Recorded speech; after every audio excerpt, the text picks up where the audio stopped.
was a fair exchange. I may have lost an eye,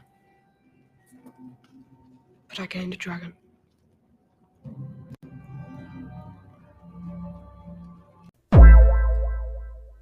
In House of the Dragon, the eye is used as a plot device for many characters, most notably when Prince Aemond Targaryen loses his eye in a fight with his nephews the very same night he claims the largest dragon alive, Vhagar. Aemond and his grandfather, Otto Hightower, believe it is a fair exchange for what is gained by controlling the ancient dragon. However, Aemond is not the only person with the blood of old Valyria coursing through their veins to lose an eye throughout this tragic tale, and today we are going to explore the symbolic myth theme of the loss of an eye as it appears in the Dance of the Dragons. It happened more frequently than you might think to one side of this fight in particular, so it's worth exploring some of the mythology that inspired this line of sight in Fire and Blood and House of the Dragon. The mythical theme of losing an eye to gain something greater is common throughout history. There are symbolic threads that connect to the eye from many cultures, and it's no secret that George R.R. Martin draws from real-world mythology while creating his stories. The relationship between Aemond and Daemon Targaryen, in particular, connects to ancient Egyptian mythology and the war between Horus the falcon god and his uncle Set, the god of the desert. Appearance-wise, both Daemon and Aemond resemble the Egyptian hieroglyphs of these gods, and one of the predominant myths between these two is that of Horus losing one or both of his eyes to his uncle in their battle for the throne. We'll get into more of that later. Now, in Fire and Blood, there is an infamous line from Daemon Targaryen when they learn of the death of Lucerys Velaryon, Rhaenyra's son, who was killed by Aemond at Storm's End in the Season 1 finale. Daemon tells Rhaenyra, "Lucerys shall be avenged, an eye for an eye, and a son for a son." Make it a son for a son. And the eye for an eye line connects back to Aemond losing his eye when he was a child. It was actually Lucerys who cut Aemond's face, causing him to lose his right eye in the book. In the show, he loses his left eye, which only adds weight to this theory, so we'll continue. The fight happened while they were children, and tensions were very high at the time. This took place on Driftmark at Laena Velaryon's funeral, and Aemond decided it was the right time to claim Laena's former dragon in a very bold move. Aemond was the only Targaryen kid who did not have a dragon, except for Laena and Daemon's daughter, Rhaena, so she was kind of assuming that she would inherit Vhagar, or maybe try to claim the hoary old beast herself, but Aemond swooped in and destroyed those aspirations. So again, tensions were high, and the fight happened, and Aemond lost his eye to Lucerys, and the boys hated each other after that. Rhaenyra's son took his eye and was never punished for it. Rhaenyra took her family back to Dragonstone and married Daemon, and they didn't see Aemond or the Greens for years after that. And though Aemond believed losing his eye to gain control over Vhagar was a worthy exchange, certainly he harbored hatred for Lucerys all those years, and when given the opportunity, took revenge a bit too far.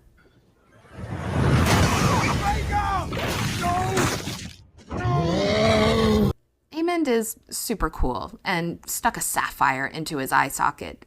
He can't see through it, but it looks pretty badass. So this is why Daemon says an eye for an eye and a son for a son. The first episode of Season 2 is titled A Son for a Son, and is in reference to the revenge of Lucerys by the Blacks and Blood and Cheese.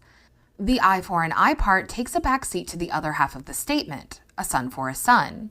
However, it is just as important to the grand scheme of the story. There are other eyes which feature in House of the Dragon as well. The God's Eye, for example, is a great lake in the Riverlands which holds the Isle of Faces, a sacred island where the pact between the Children of the Forest and the First Men was created. The island is guarded by the Order of Green Men, who protect a grove of weirwood trees which grow there and are sacred to the old gods. The haunted castle of Harrenhal sits on the shores of this lake, home to Alice Rivers, the illegitimate sister of Harwin and Larys Strong. The God's Eye will feature throughout the remainder of House of the Dragon and is the location where the battle above the God's Eye takes place between Aemond and Daemon and their dragons. In Season 1, Daemon visited the Dragon Mont on Dragonstone, where he came face to face with Vermithor, the dragon formerly ridden by old King Jaehaerys. Daemon lulled the dragon with his song and faced the formidable beast eye to eye. Was this a technique to claim the old dragon? Daemon is undoubtedly the person with the most knowledge of dragons in the world. He studied ancient texts in Essos while living there with his wife Laena, and they were rumored to have visited the smoking ruins of Valyria in search of the secrets of their ancestors. The God's Eye Lake, containing a sacred location, is uniquely paralleled with the Eye of Vermithor, the dragons being veritable gods of the Valyrians, and certainly Daemon holds to that belief. Daemon's dragon bond with Vermithor was a revision of a God's Eye of the Valyrians. The Valyrians are said to be closer to gods than men, and Daemon claims Vermithor by staring into his God's Eye. So, eyes are incredibly important to this part of the story, to Aemond and Daemon in particular. But it doesn't just affect these two characters. In fact, the loss of an eye extends heavily to the Greens and their dragons. We will be discussing spoilers going forward for the future of House of the Dragon. The Greens have 4 dragons who are fighting ready, one of whom is Vhagar, who is an uncontrollable force, ridden by Prince Aemond, who sacrificed his left eye in order to claim his dragon. King Aegon's dragon Sunfire is severely wounded in the battle at Rook's Rest, losing an eye in battle against Meleys, the Red Queen, leaving nothing behind but an empty hole crusted with black blood. Their brother Daeron's dragon, Tessarion the Blue Queen, is killed after the battle at Tumbleton, ending her suffering with 3 longbow arrows to the eye. Daeron has not yet been introduced in the show, though he is said to be a ward in Oldtown under his uncle Hobart Hightower's tutelage. Queen Helena's dragon, Dreamfire, is struck by a crossbow bolt in the eye and blinded, leading her to destroy the dragon pit in her fury, crushing the dragon beneath the rubble. Even little Princess Jaehaera's dragon, Morgul, who was too small to fly, was stabbed through the eye repeatedly until he died. And finally, we can't forget that King Viserys was falling apart at the seams, which includes the loss of his own right eye. So there is a clear theme within the Green faction connecting the loss of an eye to the life force of their dragons, which is their ultimate claim to power and the Iron Throne. And this is another theme which reaches back to Egyptian mythology and the power of the eye. I'm going to talk about the mythology now, and to keep you entertained for the next 2 minutes, here is none other than Jaime Lannister playing the role of Horus in a movie called Gods of Egypt. In this myth, Horus was defeated by his uncle Set, losing one or both of his eyes in the process. However, the god of wisdom, Thoth, replaced Horus's eye with one of his own, which gave him protective magical abilities and the power of healing. Horus is associated with the moon, kingship, healing, protection, and the sky. His uncle, Set, was the warrior god of the desert and lord of the Red Land, the deserts of Egypt and wild places. Horus was lord of the Black Lands, which are the fertile lands near the Nile River. Horus's father was the pharaoh god Osiris, the god of fertility, agriculture, death and rebirth, and was killed by his brother Set and cut into 14 pieces, equal to 13 cuts. And this may sound familiar. While Daemon awaited Aemon's arrival at Harrenhal prior to the battle above the God's Eye, he cut 13 slashes into the weirwood tree in the Godswood, which still bleed fresh each spring. While defending his father, Set cut out his nephew's left eye, and in losing the eye, Horus lost his right to kingship. Once his sight is restored, he obtains the physical strength from the eye needed to defeat his uncle and reclaim his throne. He then offered his healed eye to his father Osiris in order to restore him in a process of reincarnation. The eye's restorative power meant the Egyptians considered it a symbol of protection against evil, connecting it to the evil eye and other apotropaic magic. The Eye of Horus is related to the left eye, which is connected to the moon and symbolized by the ujat, meaning whole or uninjured, and often conflated with the evil eye. In contrast, the Eye of Ra is related to the right eye and is connected to the sun. Ra is the supreme creator deity. Therefore, the Eye of Ra is known as the eye that sees everything. The Eye of Ra functions as a feminine counterpart to the sun god Ra and a violent force that subdues his enemies. It is the source of heat and light and creative actions. The eye is an extension of Ra's power, equated with the disk of the sun, but often behaves as an independent goddess. And we should view this as RA-nyra in relation to Daemon's actions. On several occasions, we see a certain perceptible dynamic between Daemon and RA-nyra. Daemon is the active force, while RA-nyra is his source of inspiration, and through their eye contact, they subtly communicate between one another, the two acting as one synchronized unit. Daemon yields to RA-nyra's supreme authority and takes directions from her without question, just as the eyes of Egyptian deities, although they are aspects of the power of the gods who own them, can behave as independent beings in mythology. My lovely friend, Mrs. Duncan the Tall, who is also a lover of Egyptian mythology, pointed out that the phrase, "a sun for a sun," could also apply to the Eye of Ra as a symbol of the sun, which is also connected to Daemon.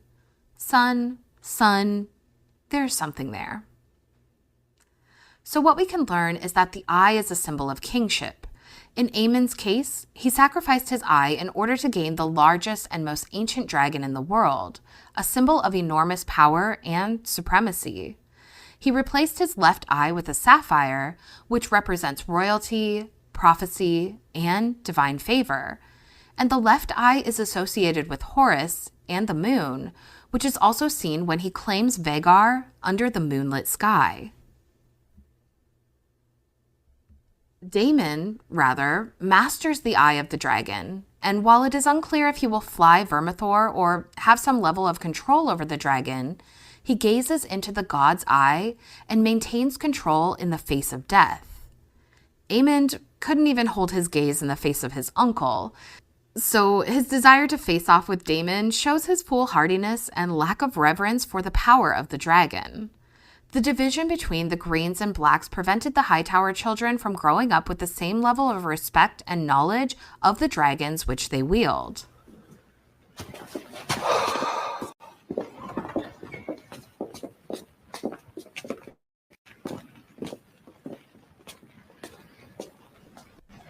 When Daemon and Aemond finally face one another in the battle above the god's eye, their dragons dance and fight to the death above the Great Lake. Aemond was saddled and chained to his mount Vhagar, but Daemon's experience with not only Caraxes but Vhagar as well, who was formerly ridden by Daemon's late wife, Laena, gave the older rider the upper hand. He leapt from the back of Caraxes onto Vhagar, and while Aemond fumbled with his chains, Daemon drove the Valyrian steel sword Dark Sister hilt deep through the blind eye of Aemond Targaryen. Aemond's body was later found still chained to his dragon, and the Targaryen ancestral sword retrieved, but Daemon's body was never found. Now, depending on which flavor of Kool-Aid you drink, you might be a person who believes that Daemon may have ended up on the shores of the Isle of Faces, which I believe is a place of healing and reincarnation. In the Egyptian myth, Horus offers his magical eye to his father, Osiris, to restore and reincarnate the true king. Osiris is described as having green skin, as a symbol of his connection to the life, death, and rebirth cycle, which is strongly associated with the color green. Just as the green men of the god's eye are described as having green skin and antlers from their heads. So, while Aemond's body and the sword Dark Sister were later recovered from the lake, Is it possible that Daemon may have taken the sapphire from his nephew's skull? Perhaps the sapphire eye was a significant source of power that Daemon used to pay the price of the magic of reincarnation of the green men of the Isle of Faces. That may be a reach, although I have no shortage of Daemon as the once and future king theories, so check out my other videos. But a question remains. Where did the sapphire end up? Is it possible that Aemond may have left the sapphire with Alice Rivers as proof of royalty for their unborn child? Posthumously, the sapphire could prove to be a symbol of royalty amongst the Greens and their illegitimate offspring as proof of royal blood substantiated by Prince Aemond prior to his demise. So, if Alice were in some way to get her hands on the sapphire, it would most certainly validate her claims that the child she birthed was legitimately fathered by Daemon Targaryen. And the potential of Alice Rivers keeping a dragon behind the walls of Harrenhal, as well as the sapphire eye of the late prince, would offer proof to her claims that would be difficult to repudiate. So, as we can see, the power of the eye is directly connected to the Targaryens and their right to kingship in the Dance of the Dragons. An eye for an eye, a son for a son, and a dragon for a dragon. The layers of the impending doom in the relationship between Daemon and Aemond run deep. It is a generational battle between these men, which stretches beyond their deaths and was an inevitable climax to their journeys. The men are equals in many ways. Aemond is fierce and wields an ancient, unstoppable physical force. But Daemon possesses the only thing that can conquer that power, the ability to outthink his reckless counterpart. But those are just my thoughts, so let me know yours in the comments below. And if you like this video, give it a thumbs up and subscribe to the channel for more content like this. And consider joining my channel memberships by clicking the join button below to help support the channel and the work I do here.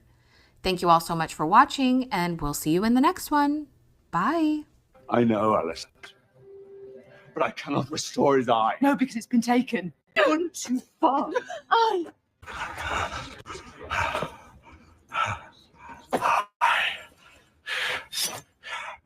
will have your tongue for that. Give me your eye, or I will take it, boss. Not in my hall. He's always watching.